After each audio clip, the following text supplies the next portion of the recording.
regreso y mira, hoy nos acompaña el doctor Manuel Guajardo, endocrinólogo pediatra, y hoy vamos a platicar acerca de la diabetes. Bienvenido, doctor, ¿cómo está? Muy bien, muchas gracias por la invitación nuevamente. Gracias a usted. Pues un día antes de este Día Mundial de la Diabetes. Un día antes. Realmente el Día Mundial de la Diabetes está asignado por el nacimiento de uno de los descubridores de la insulina.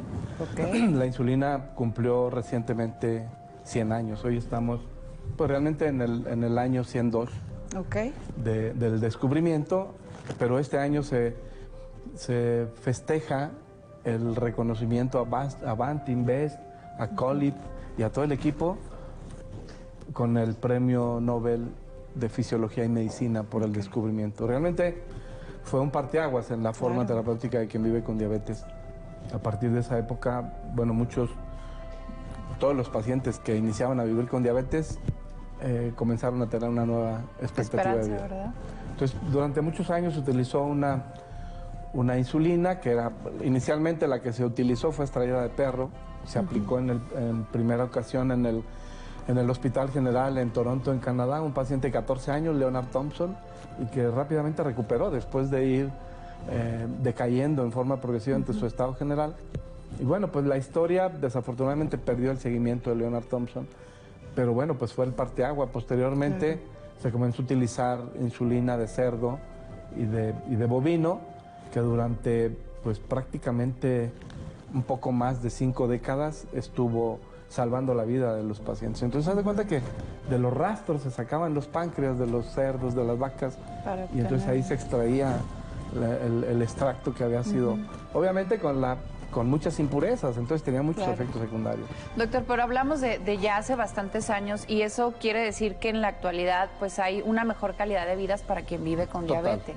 Total. Hemos avanzado no solamente en los últimos 100 años, sino hemos avanzado en los últimos 25 años que nosotros tenemos en Durango, con nuestra asociación duranguense. Hemos avanzado espectacularmente. En 1980 llega la insulina ADN recombinante, donde ya se cultiva en unos tanques con bacterias que producen insulina por ADN recombinante, se inserta el gen y entonces se comienzan a diseñar las primeras insulinas, pero en 1996 salen los análogos, que hoy son la terapéutica básica para quien vive con diabetes.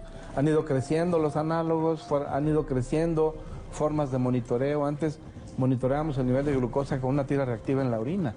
Posteriormente monitoreábamos el nivel de glucosa con un glucómetro. Hoy tenemos la fortuna de que tenemos monitoreos continuos de glucosa que se utilizan y que tú puedes saber en tiempo real cuánto de glucosa trae, cómo se comporta a lo largo de 24 horas. Ya no ves solamente cuánto trae antes del desayuno y comida y cena, sino cómo está a lo largo. Y puedes hacer un esquema de tratamiento que lo acerque mucho a la normalidad, pero no solamente eso.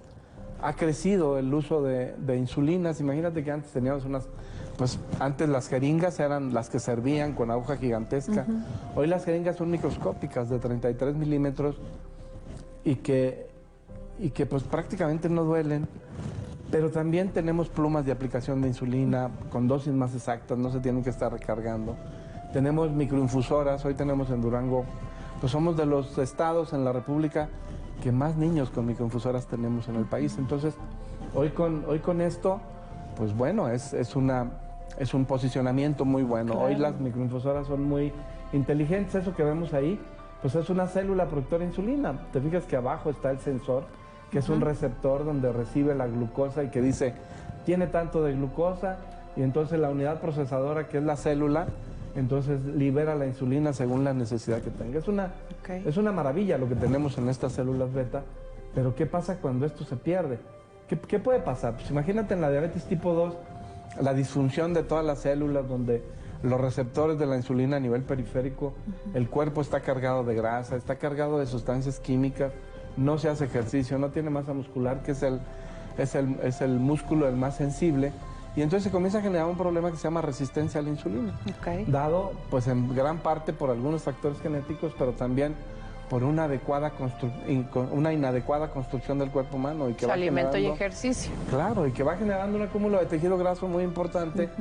Y entonces el páncreas tiene la necesidad de producir más insulina para mantener el nivel de glucosa, y progresivamente, bueno, pues entra en un proceso que se llama resistencia a la acción de la insulina, Sí. y que puede generar muchas alteraciones en niños y niñas.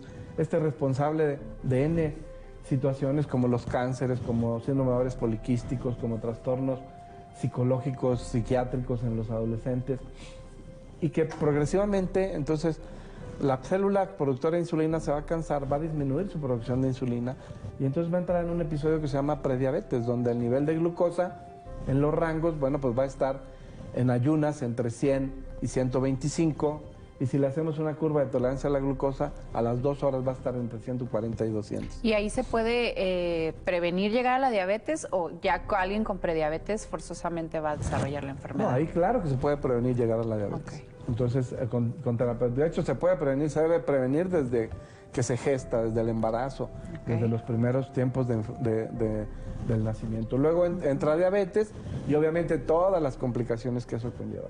Y esto es diabetes tipo 1. Este es diferente, es la diabetes de los niños y adolescentes, donde las células productoras de insulina se forman anticuerpos, eso que está en el centro, que es una YES, ejemplificando anticuerpos que llegan, específicamente destruyen las células productoras de insulina, baja la cantidad de insulina, entonces la insulina la glucosa se acumula en la sangre, y entonces comienza a tirarse por la orina y comienza a orinar demasiado, a tomar mucha agua, a tener mucha hambre y a perder peso. Entonces, es un evento grave de la diabetes tipo 1 y que progresivamente lo va llevando en un estado de descompensación terrible. Entonces, hoy en día, ya la mayor parte de los niños que inician a vivir con diabetes los estamos diagnosticando en etapas más tempranas. Pero muchos de ellos, si no se hace en forma adecuada, bueno, pues entran a estos esquemas de recuperación en un evento grave que se conoce como cetoacidosis diabética, que altera todo lo que te puedas imaginar.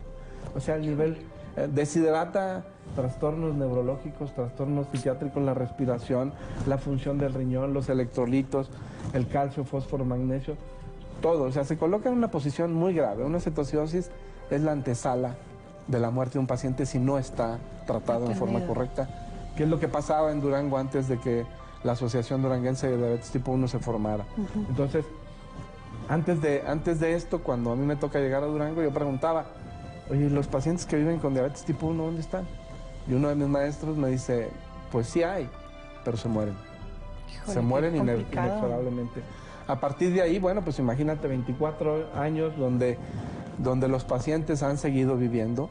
O sea, no tenemos un fallecimiento de un solo paciente que haya tenido esta condición. Estos son algunos de los parámetros que utilizamos para establecer diagnóstico de diabetes y que, bueno, una vez establecido, se debe instalar el tratamiento correcto.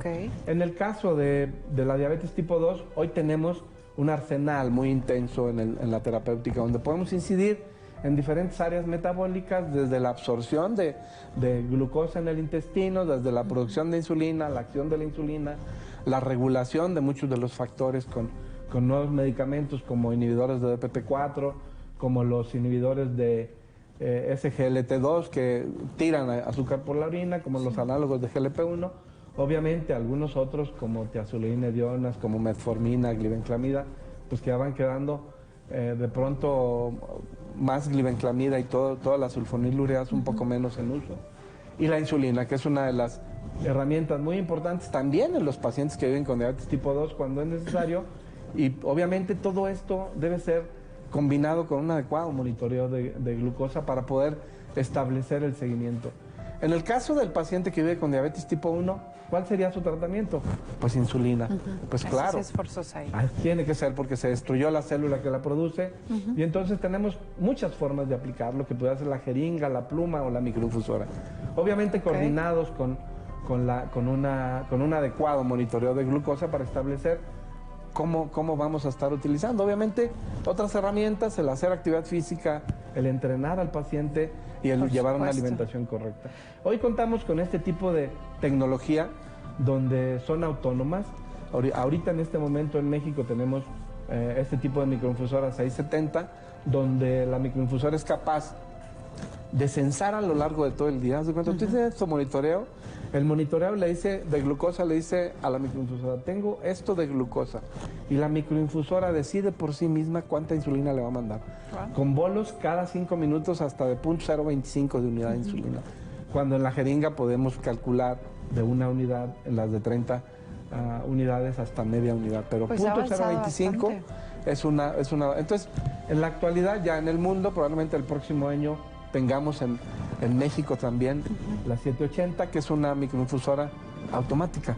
O sea, haz de cuenta, se la pone el paciente, la microinfusora está regulando, el sensor le está diciendo a la microinfusora que está comiendo, la microinfusora manda su dosis de insulina, está a lo largo del día, entonces prácticamente estamos ya en la antesala de un páncreas artificial. Obviamente es electrónico, tiene que traerlo, tiene que estar en vigilancia, que no se tape el catéter, de que esté en sus niveles de glucosa correctos, pero todo lo que hacía un paciente antes para mantener su control, pues ya está hoy automatizado. Está automatizado. Pues está bastante interesante este tema y eso da mejores expectativas de vida para toda la gente que tiene esta enfermedad. Doctor, ¿dónde lo encuentran tanto para consulta como para esta asociación de en Durango? Estamos en el Hospital de Especialidades AMSI, en el consultorio 109 y 110. El teléfono es 827-2713 y 16. Perfecto. Doctor, muchísimas gracias por haber estado con nosotros esta mañana. Gracias a ustedes. Muy amable. Vámonos a la pausa, regresamos, es muy breve.